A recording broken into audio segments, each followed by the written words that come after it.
इसी प्रकार घने भक्तों को परमात्मा ने सुख दिया।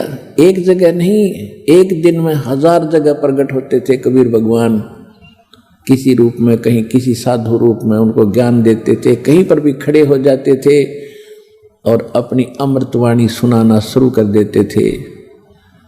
जैसे आत्मा को परमात्मा की चाह सभी को है, और जहाँ भगवान की चर्चा होती है तो आत्मा एकदम उमड़ के आती है। जैसे आपने मदारी देखे होंगे, कहीं खड़े होकर डुगडुगी बजाने लग जाते हैं, 100-200 इंसान इकट्ठे हो जाते हैं, फिर अपना तमाशा देखकर पैसे लूट कर चले जाते। परमात्मा ने वही तरीका अपनाया।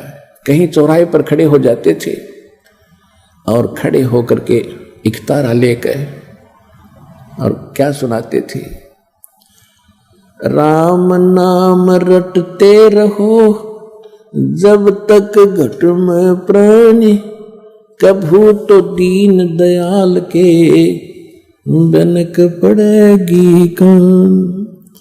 दुख में सुमरण सब करें, सुख में करे ना कोई, जय सुख में सुमरण करे तो दुख कहे को होए।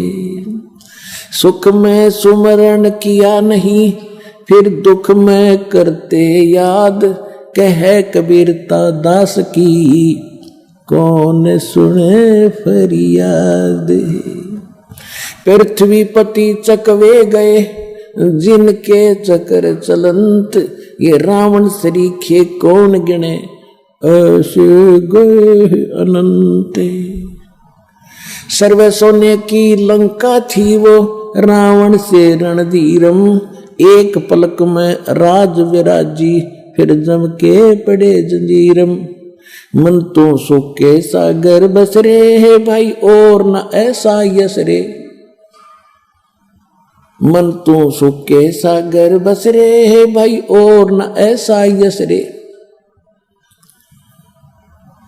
तो परमात्मा स्थान स्थान पर जाकर ये समझाया करते थे, अगम निगम को खोज लो बुद्धि विवेक विचार, उदय अस्त का राज मिले तो बिन नाम बगारे।